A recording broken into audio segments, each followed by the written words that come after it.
The last thing I have time for is redoing work that I should have done right the first time.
Guys, welcome back to Peaks Peak. My name's Lucas and we're sharing our hobbies on 38 acres in eastern Kentucky. And today I'm not thrilled because the last thing I have time for is redoing work that I should have done right the first time. So guys, when you buy one of these machines, they give you an owner's manual that tells you the specifications for what type of oil to use and how often to change it and all of those good things.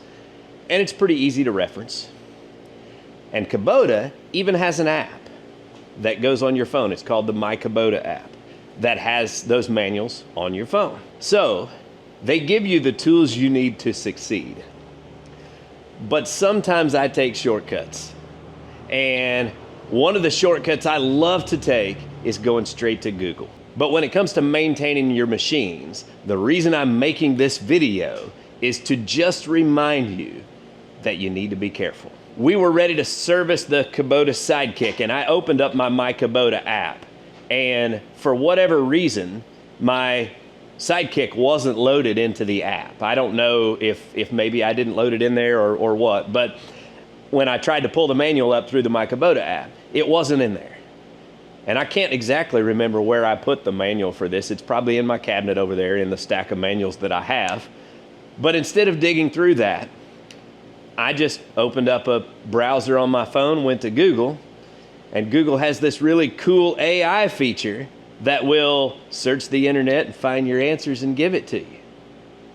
And I put in Kubota XG850 Sidekick oil type, and it said XG850 oil type 15W40. That's all I looked at. I knew I had 15W40 oil, never thought another thing about it. And when I made that video I posted the other day, I got a text from a good friend of mine that works for the local Kubota dealership, Davis Equipment. And so here they are again, Davis Equipment saving the day.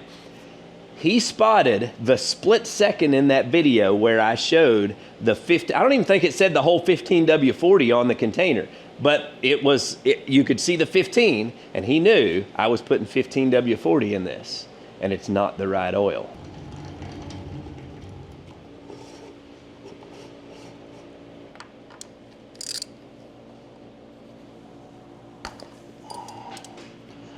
Yeah, so here I go, wasting some perfectly fine oil. And now there is part of me that really would love to just save this oil and use it in something else.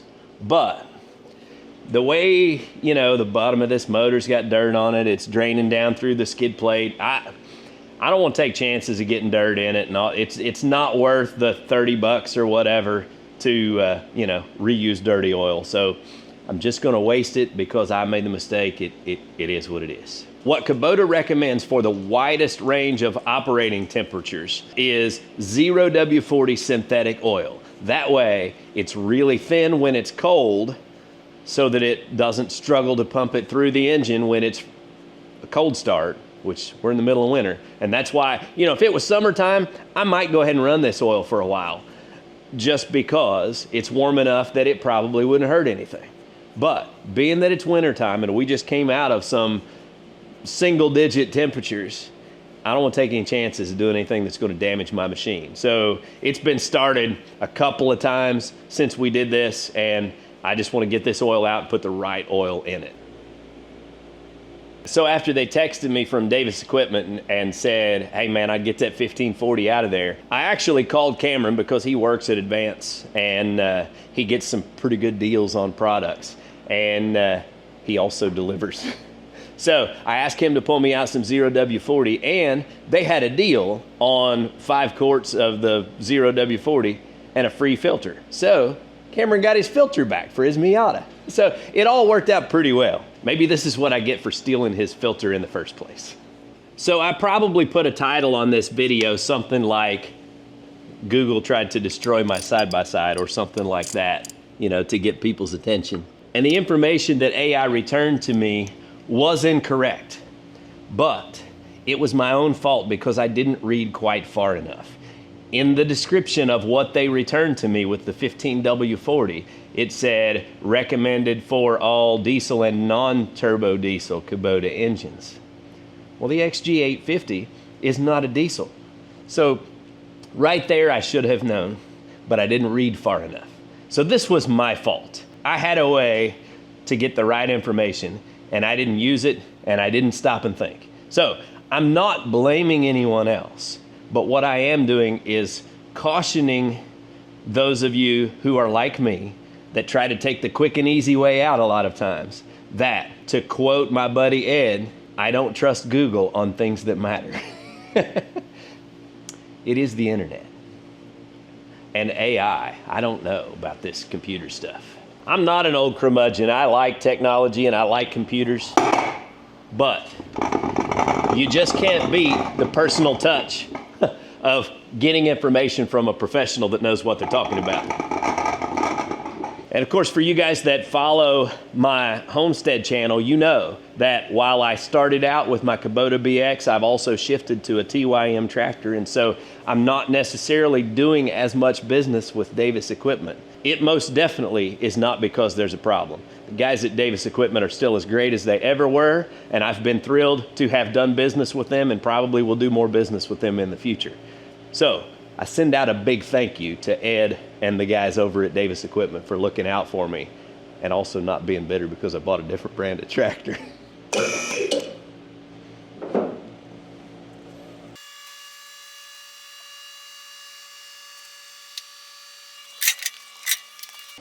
The couple times we did drive it, it's a muddy mess out there.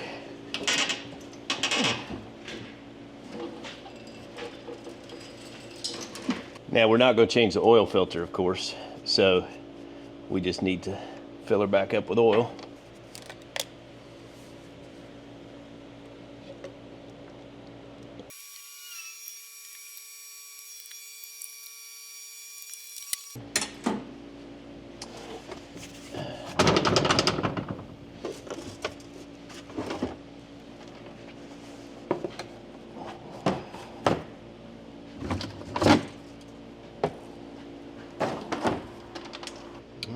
We can put another half a quart or so in it.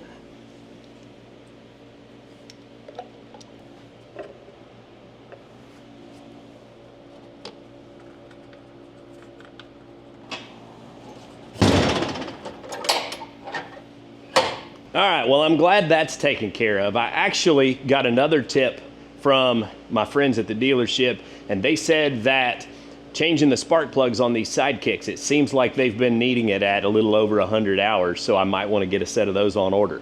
And I've noticed that it seems like it's been just a little down on power and kind of sputters. I think that might be the problem. So I'm going to order a set of spark plugs, and we'll keep you updated on that. Wanted to give a couple of updates on the channel. First of all, if you haven't checked out our website, Peaks Peak Hobby Homestead or peaks-peak.com, you can pick up some merch. I have this cool hat in the Cryptek camouflage with the Peaks Peak Outdoors, as well as our Get Outside and Enjoy God's Creation shirts with the campfire for the Peaks Peak Outdoors channel. So if you'd like to pick up some merch, you can visit our website.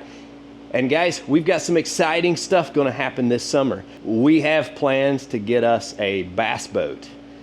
and get out and do some bass fishing. I have always loved bass fishing, and that's something that Cameron and I did for years when he was in his teenage years, and we had a blast. And I think it's going to be great for Caden.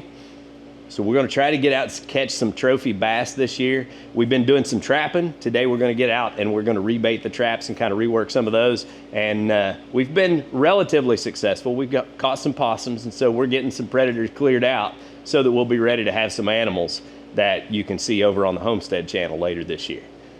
Guys, I think that's going to do it for today. I've got lots to do, so I'm going to get out of here. Until next time, get outside and enjoy God's creation, because it's beautiful out here. And y'all have a good day.